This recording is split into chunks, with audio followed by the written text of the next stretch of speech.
Welcome back to my Substack. Today I'm going to read to you another blog post I have written all about being a human calculator when food has nothing to do with satisfaction.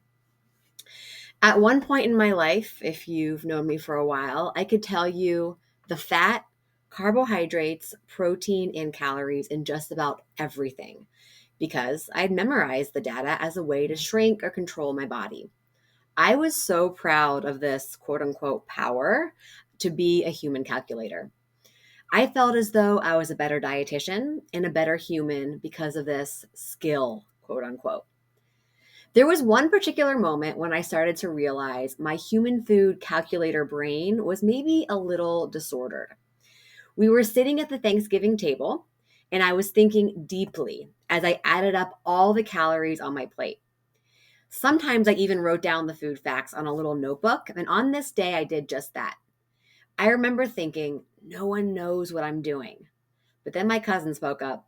Gina, are you recording the calories of the food you're eating? It was at that moment that I realized, whoa, this is not normal nor healthy. I was embarrassed. I'd been caught. It wasn't for another 6 years that I actually started working on intuitive eating and slowly working towards turning off that automatic calculator. Turning it off didn't happen overnight, of course, but eventually my brain was rewired. And instead of focusing on objective food data, I can now focus on more subjective things, such as, will this food make me feel good? Will I enjoy this? Will this food give me the energy that I need in this moment?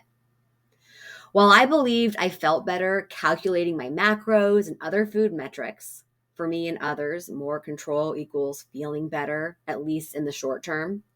The truth was and is, I feel 100% better not doing those calculations. Perhaps you're not familiar with macros or calculating calories. Perhaps you're more familiar with the calculation of something else that is prominent in our very diet focused society, and that's points.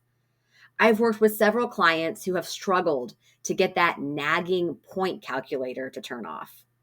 While this also takes time, it can be done. It's true, you can eventually order a meal without thinking about points, deficits, macros, etc. It's true that one day, with work and lots of self compassion, you can start to find and make peace with food. Here's what I've learned since the days of calculating everything in my head. One, just because I calculated data didn't mean I was getting what I needed. Why? Because I wasn't listening to my body. I was treating it like a robot or a machine that needed exactly a certain amount of energy every day. Some days I probably ate more than I needed, and others far less. In other words, I just wasn't listening to my body and had no idea what I actually needed to feed it. Two, calculating took the joy out of food and food experiences.